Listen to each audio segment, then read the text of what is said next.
Hey, I'm Adam Tracy, and I wanted to talk about social trading, right? And social trading is sort of hard to define in the sense that it's really just this sort of loosely affiliated group or groups that are bound together to effectively formulate trading ideas.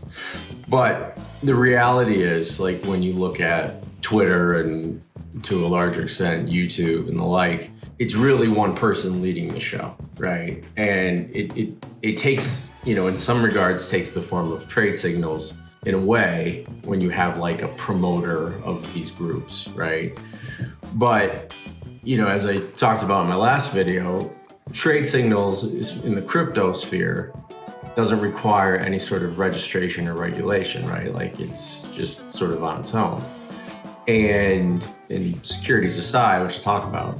And social trading is not without risks, though.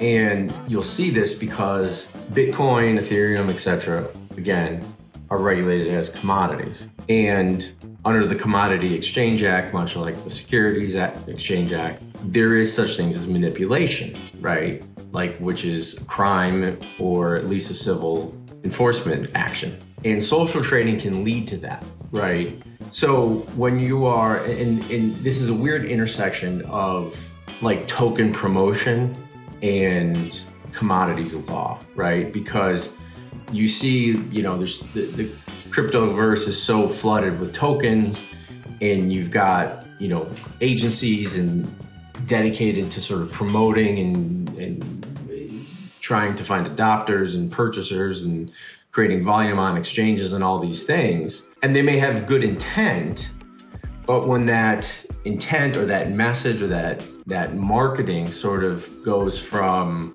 espousing the virtues of this particular coin or token to misrepresenting its position within the crypto sphere, then you may be looking at manipulation. And like, there's been cases on the security side, which I'll talk about, that have seen just Twitter handles like be sued because they were manipulating the price of penny stocks, like thinly traded penny stocks. And cryptocurrency is really no different than penny stocks in a lot of ways, because it is very thinly traded, with the exception of like Bitcoin and Ethereum, like the big five, right? There's a lot that don't trade that much when you compare them to real world securities, right? And so the prices are easily manipulated. So you can get into social trading, right? And, and have this great following on YouTube or Twitter and give out these trade signals. And I guess that's some form of social trading, however amorphous it may be. But I see in my experience, a lot of people that are shilling, right? They're shilling for crypto, this particular crypto, and they have a big following on YouTube or wherever. And well, there goes the price, but the marketing message may be manipulative, or maybe, and to some degree, let's call it what it is, untrue, right? So social trading can be great, right? Because it is this like confluence of people generating ideas, right? And like, that's like the whole idea behind like Robinhood and, some of these brokerages, right? It's the democratization of trading and giving trading access to, to just the common person, which is great. I think it's phenomenal.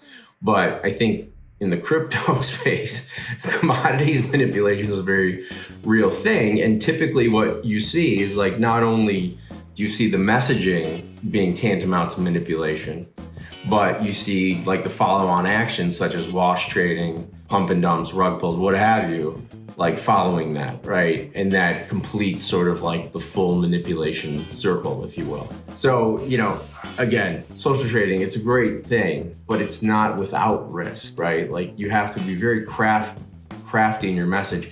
And it's a very, amorphous kind of gray area, because the more reach you have, the greater the reach you have, the greater the ability you have to move a market, and the greater you have the ability to move a particular market for a particular coin, the more likely it is that you could manipulate that price or be viewed to have manipulated that price. So social trading, it's not even like a money-making thing in some regards. Like, trade signals are, copy trading is, but social trading, there's platforms for it where people just aggregate, volume of tweets and all that.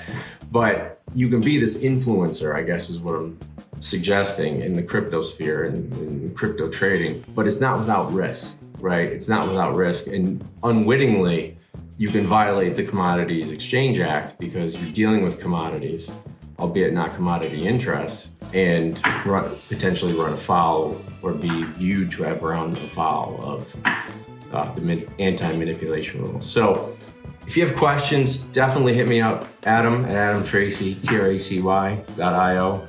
Happy to chat, and I will talk to you next time. Cheers.